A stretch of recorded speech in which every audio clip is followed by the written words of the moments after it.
कानपुर पहुंचे उत्तर प्रदेश के उप मुख्यमंत्री केशव प्रसाद मौर्य ने पश्चिम बंगाल में कमल खिलने का भरोसा जताया है।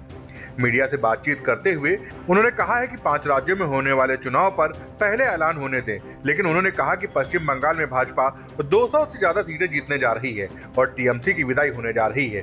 भारतीय जनता पार्टी पश्चिम बंगाल में, जो कि डॉक्टर श्यामा प्रसाद मुखर्जी का जन्मभूमि है, वो देश के आदर्श थे और प्रथम बलिदानी थे, इसलिए पश्चिम बंगाल में सरकार बनने का मतलब है कि बहुत बड़ी बात होगी।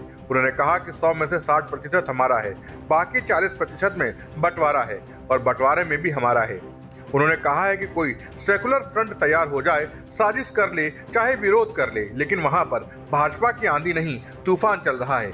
इससे पहले केशव प्रसाद मौर्य ने महाराजपुर विधानसभा में 101 सड़कों का लोकार्पण किया और कई अन्य योजनाओं का शिलान्यास भी किया।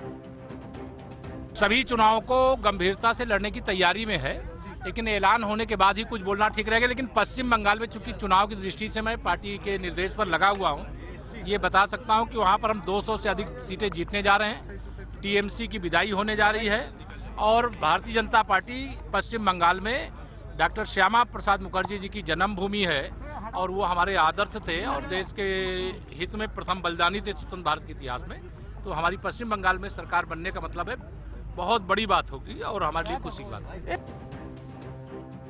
कानपुर से दस्तक टाइम्स के लिए शशांक दीक्षित की रिपोर्ट।